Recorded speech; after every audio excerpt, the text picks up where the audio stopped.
안 도와줬어. 으아! 잘했어. 안녕하세요. 메이입니다. 볼륨을 낮춰주세요. 이것을 여행이라 불러도 될지 모르겠다. 태태와 나는 지난 9월부터 짧은 여행을 다니기 시작했다. 말귀를 조금 알아듣기 시작한 태태를 데리고 처음 집 근처가 아닌 다른 지역을 혼자서 나서게 된 것은 사실 큰 도전이었다. 언제 무슨 일이 생길지 모르는 상황에 나는 늘 예의주시해야 했고 신경을 끊임없이 곤두세워야 하는 것은 체력 소모를 넘어서는 에너지적 문제였다. 타인들 앞에서 괴성을 지르거나 도로로 갑자기 뛰쳐나가거나 길거리에 들어 눕거나 식당에서 갑자기 크게 울어버리거나 타인들이 식사하는 테이블로 돌진하거나 등등 예상치 못한 많은 변수들과 사람들의 시선이 그동안 나를 주저하게 했었다. 그래서 늘 우리 둘만의 여행이라는 도전은 무리수로 갈무리 되었다. 그런데 지난 9월 문득 이래서는 안 되겠다. 더 데리고 다녀야 되겠다란 마음의 울림이 있었다. 그리고 그 반론은 아이가 치료를 받고 있는 센터 원장님의 골든타임이라는 한마디였다. 6, 7세가 골든타임이며 무조건 많이 움직이게 만들어야 한다고 했다. 그래서 나는 아이를 데리고 근처 도시 여기저기를 다니기 시작했다.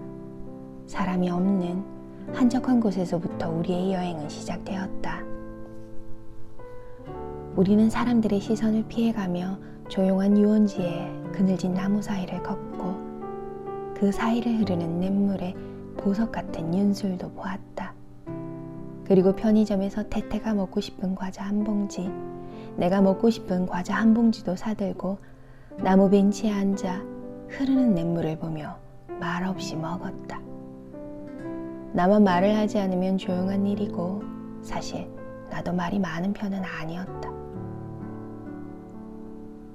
만 4살이 되어서야 혼자서 발을 떼기 시작한 딸아이는 9월까지만 해도 걸을 때 어설퍼 보였다.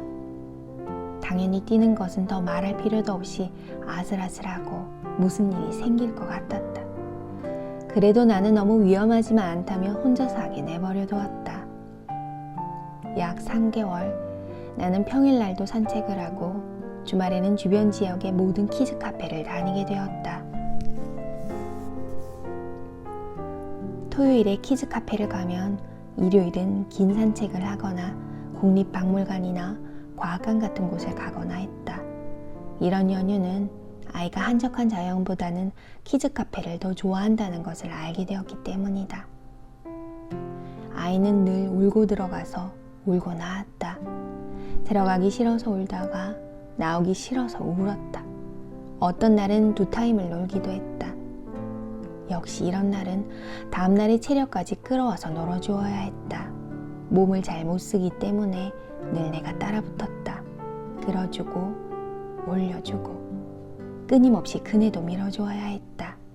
너무 즐거워서 줄줄 흐르는 침을 닦아주는 건 덤이다. 3개월의 변화라면 고개 숙여 인사를 해도 넘어지지 않게 되었고 헐렁한 팬티가 이제는 적당히 통통한 엉덩이 때문에 볼록하게 되었고 뛰어도 넘어지지 않게 되었으며 길가의 커다란 오배수관을 들여다보지도 않고 가로등 아래서 끝도 없이 뱅글뱅글 돌지도 않게 되었다. 여전히 소리에 민감해서 사람들이 많은 장소에서는 울 때가 많고 손으로 귀를 막지만 이건 치료를 하다 보면 좋아질 것이라 믿는다. 나는 지금까지 해온 치료에 대한 굳건한 믿음이 있다. 막상 적어놓고 보니 그동안 느끼지 못했던 많은 변화가 있다는 것에 속으로 조용히 놀라는 중이다. 고령은 사실 여러 번 다녀온 동네이긴 하다. 고령에는 딸아이가 좋아하는 과학관이 있다. 우리는 이곳에 몇 번이나 갔었다. 과학관 밖에는 외부 놀이시설도 두 군데나 갖춰져 있고 주변 경관도 예쁘게 꾸며놓아서 나도 참으로 좋아한다. 산책을 할 때 기분이 좋다.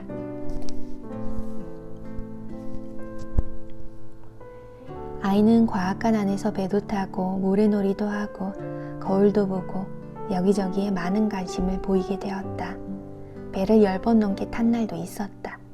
보통은 모래놀이를 오래 한다. 그리고 밖으로 나오면 어린이용 짚라인을 탔다. 기특한 것 중에 하나는 질서를 잘 지킨다는 것이다. 딸아이는 차례를 기다리며 줄을 서서는 기분이 좋은지 대체로 흥얼거렸다. 때로 흥이 거세지면 클라이막스에서 폭발하듯 가창력을 뽐내는 작은 프리마돈나가 되기도 했다. 주변 사람들은 우리를 곁눈질로 쳐다보곤 했는데 혼자서 낑낑거리는 내 모습이 측은했던 것인지 아니면 내 아이를 불쌍히 여긴 것인지 싫은 소리를 하는 사람은 다행히 없었다. 그리고 되도록이면 나도 타인에게 피해를 주지 않으려고 노력했다. 딸아이는 짚라인도 무척 좋아하는데 이곳에서 이 짚라인은 늘 문을 닫을 시간이 되었다는 안내원의 알림을 받은 이후에 울면서 끝이 난다. 참으로 난감하고 힘든 마무리이다. 우는 아이를 차에 데리고 오려면 또 안고 오는 수밖에 없기 때문인데 이제는 제법 몸무게가 나가는 딸아이를 그것도 엉엉 우는 아이의 울음소리가 귓바퀴에 계속 맴돌면 정말 정신이 아득해지는 것 같다. 나는 예민한 사람이라 체력이 소모되는 것보다도 이런 것이 더 힘들다. 하지만 오늘은 과학관이 아니라 어린이 야외 놀이터에 갈 심산이었다. 읍내 안에 위치해 있었고 사지를 많이 써야 하는 그물 놀이터라는 것이 무척 마음에 들고 짚라인도 있고 무엇보다 한번 타보고 싶은 그네가 있었다. 물론 겨울이란 점이 녹록지 않은 복병이지만 너무 추우면 포기하는 것으로 마음을 먹고 나섰다. 점심을 집에서 먹고 갈까 아니면 고령에서 먹을까 고민하다가 저번부터 가고 싶던 식당에 한번 가보면 어떨까 해서 도전해보기로 했다. 식당에 대한 도전이 아니라 딸아이에 대한 도전이긴 하지만 딸아이가 식당에서 별일 없이 조용히 식사를 끝내주길 바라면서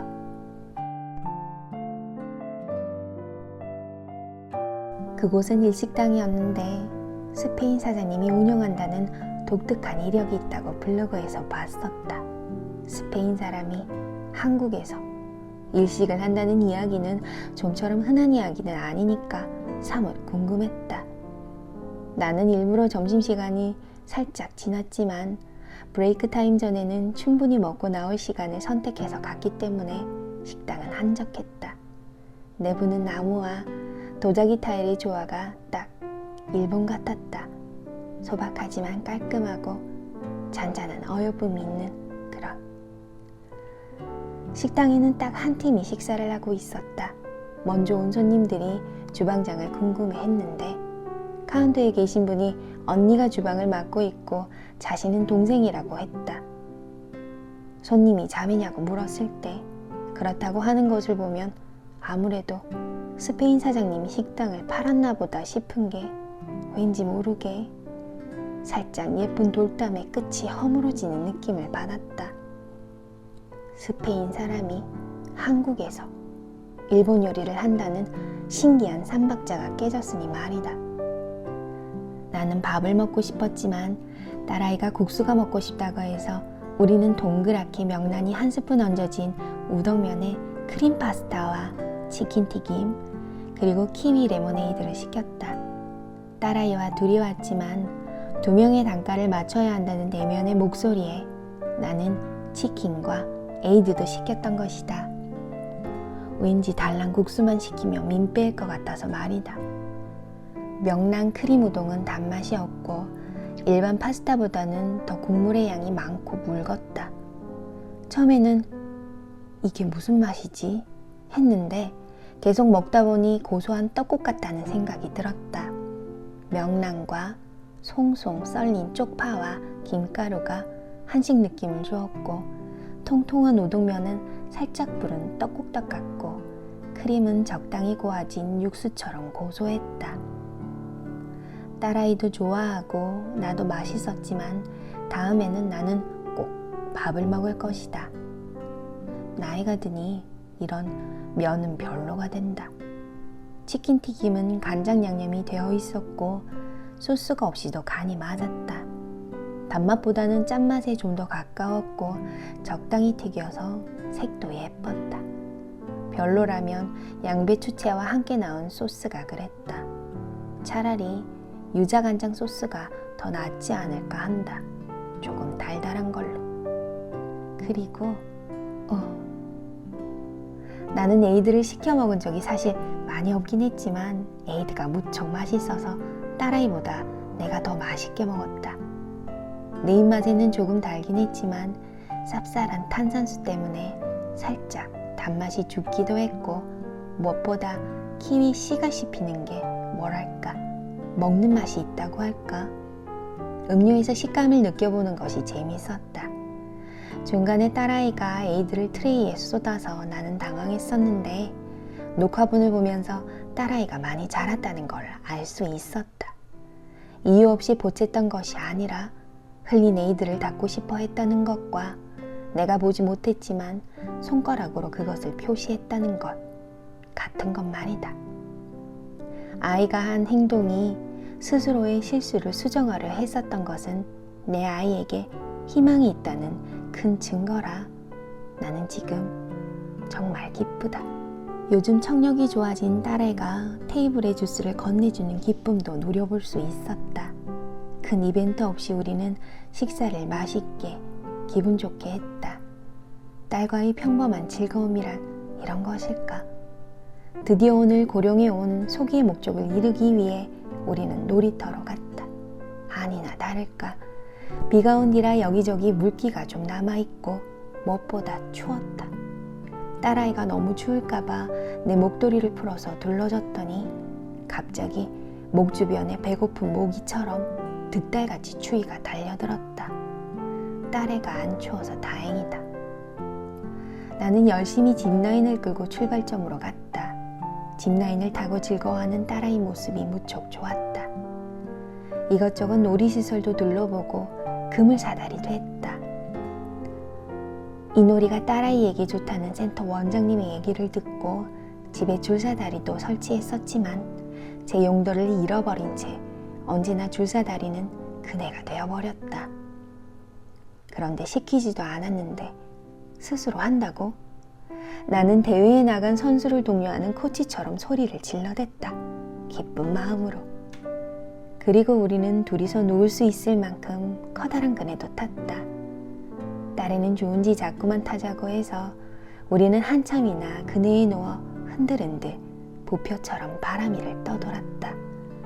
아마 겨울이 아니라 봄이나 가을, 햇살이 저녁녘에 잠들 즈음의 시간에 이렇게 흔들거리고 있다면 얼마나 극락 같을까 하는 생각을 해보았다. 하지만 비온 뒤 겨울의 찬바람은 내 그런 기분 좋은 상상을 쉬이 물리칠 만큼 힘이 셌다. 딸아이는 더 놀고 싶다고 자꾸만 엄마를 불렀지만 그 간절함도 내 추위를 이기지 못했다. 미안.